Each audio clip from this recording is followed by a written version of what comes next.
Grace and peace to you this day. No one likes conflict, do they? Maybe we can think of someone who likes it. They probably say that they don't. Right, but it's not something that we're naturally inclined to enjoy. You know, what we learn in school, right, that conflict isn't bad in and of itself. Right? Conflict is how we grow, how things change, how expectations and boundaries get set so that communities and relationships and all those things involved can thrive, can succeed, right? Like if there was no conflict, nothing would ever change and we'd never get better. And likely maybe not worse either, but conflict can have incredible, promise and possibility if handled correctly. But our gospel reading today, Jesus tells us how we as the church are called to deal with conflict. It's pretty straightforward. See, Jesus says, if someone sins against you in the community, you should go and talk to them one-on-one, like when you're alone. And then if you can kind of reach an agreement, right, then you've regained that one, Jesus says. Right, but if that doesn't work, there's a next step, right? Take 2 or 3 other people with you so that they can be witnesses to another conversation that you're having with this person who has caused you a grievance. And then hopefully, again, that works. And right, it's implied there that then you would regain that one. But if that doesn't work, right, there's another step, and that step involves, bringing it in front of the whole community, right? The whole assembly, the whole church. And then if that still doesn't work, Jesus tells us something that seems pretty harsh. Right? If that doesn't work, then they're to be treated as a Gentile or a tax collector. See, this process for how to deal with conflict is not easy either, right? But I think there's a reason Jesus teaches us and uses these words to tell his disciples how people of faith are called to act. See, Jesus doesn't have some, naive assumption that conflict won't happen.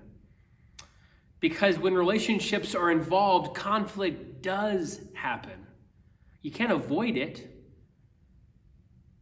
But how can we deal with it? And I think the way that Jesus tells us to deal with it says a lot about what Jesus says the community of faith, right, the church should be about. See, the first step, right, is to go one-on-one when you're alone. Right? I think this is important because at that point, you're trying to have a conversation with just that other person, right? In such a way that you're trying to maintain their dignity, their standing in the community. This is not a conversation that should leave those doors. Right? Ideally, if everything goes well and you reach a compromise, you tell them that you've hurt me and they apologize, right? There's reparations, they make it right, and then there's reconciliation. You're back together as a community, right? If that's what happens, then no one else need know about that conversation. See, our inclination, right, our sinful inclination is then to maybe have that conversation, but then to have how many other conversations with others about, can you believe what so-and-so said to me? I gave them a piece of my mind. Right, see, again, I think the key here is Jesus tells us in this first step, right? See, if that works out, right, you've regained that one. And I think that language tells us the goal of this conflict resolution. It's to maintain community, right? To regain that person, to have them established back into the fold, into the community that we share. The goal is relationships. The goal is community.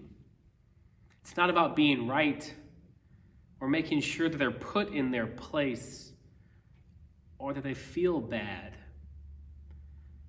It's about making sure that we're living in right relationship with one another. But that doesn't always work. Sometimes that doesn't happen. We can't have that conversation in a way that's fruitful. And so Jesus gives us another option, right? Invite others to be there with you. But the language there are witnesses. These people aren't there to be on your side or on theirs.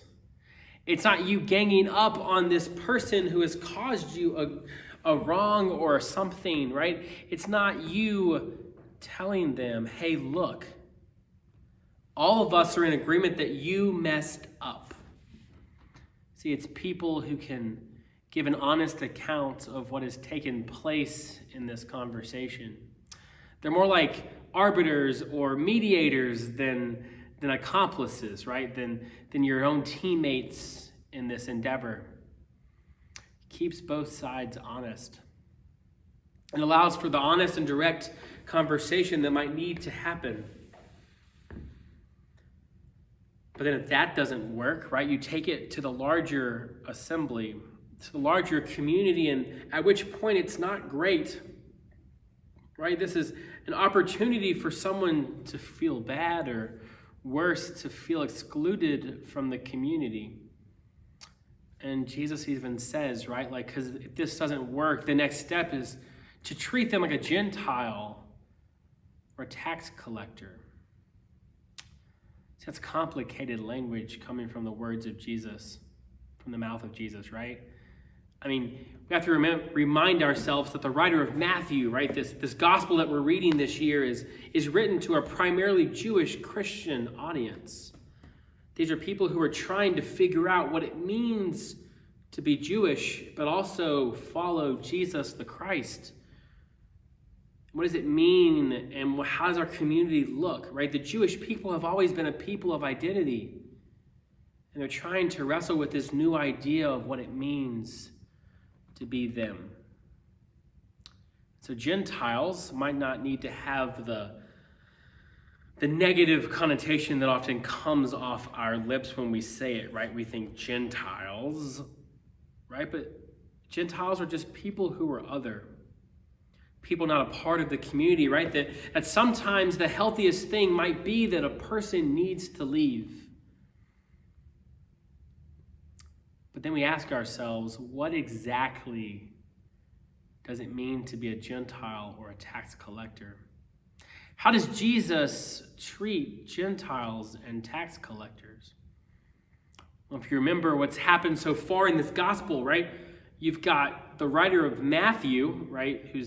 This gospel is ascribed to the disciple Matthew, who was a tax collector. Jesus invites people like tax collectors, like Matthew and Zacchaeus, right? One of the most famous tax collectors from the New Testament, right? He invites them to be a part of this mission and ministry that they share. What about Gentiles, right? I mean, we've heard multiple stories, right, of Jesus embracing and encouraging the Gentiles to be a part of what he's doing, right? He's had conversations with people from different areas, maybe even different religions. And Jesus is charitable and loving. And we know that the mission field of the church would quickly become that of the Gentiles. And so it doesn't stop us from having to be in relationship. It doesn't stop us, right? This call to treat them as something different doesn't mean we get to write them off. To condemn them, right? To consider them lost and dead to us, or whatever language we want to use. Our call to love our neighbor does not stop at the edge of our own community. It extends farther. See, Jesus' mission was always to explode that boundary of who is in and who is out, to push it so far out that it's hard to find anybody that's not in that definition of neighbor. The people were called to love and to treat well. but it does mean that there have to be boundaries. If we're called to be people of Christ together in this place, right, to be God's church together, there are expectations for what that looks like. And we love people who aren't a part of our community, but to be a part of this community is to be marked as someone set apart, as someone called out, right? The word for church used here, right? Because the word church isn't a word we used, right, at that time period, right? This word, the gathering of God's people, right, is this Greek word. It's ekklesia. And the word literally means to be called out, right? The people called out from that group and set apart, right? To be made holy, which is to set apart for a purpose and a mission. And so there's a reason we are called to act differently.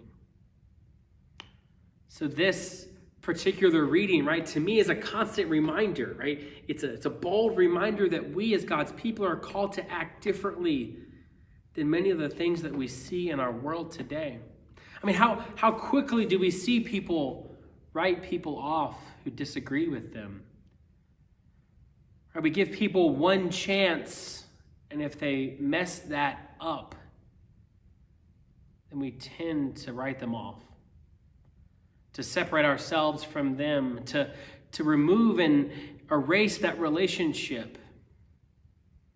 That's not what happens, right? See that in the reading after this, we'll hear more language about this, right? Because Peter will then ask Jesus, well, how many times should I forgive?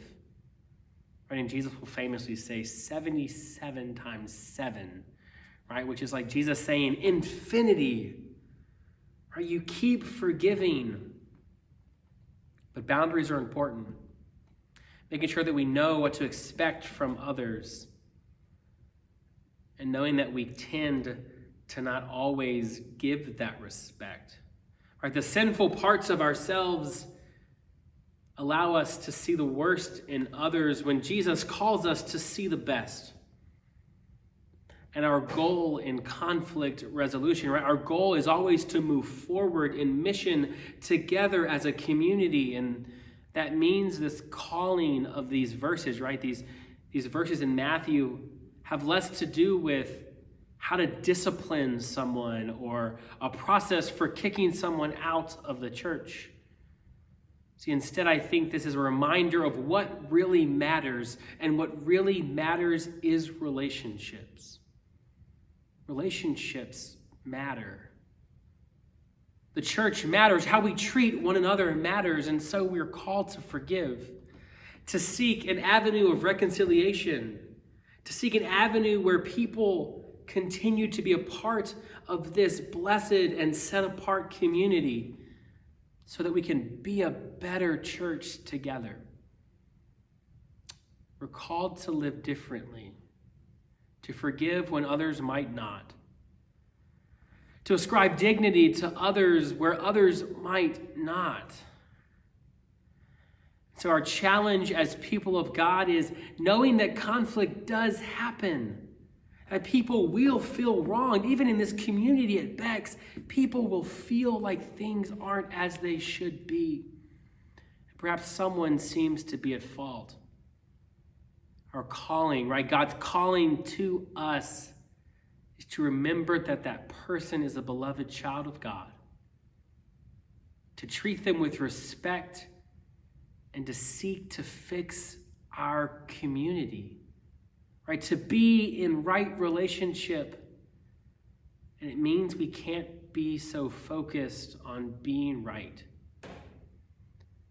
Not being right at the expense of other people, at the expense of our community, this community that God has created in this place so that we can show the world how God's love works. And God's love forgives. God's love seeks to include, not exclude, no matter what. Amen.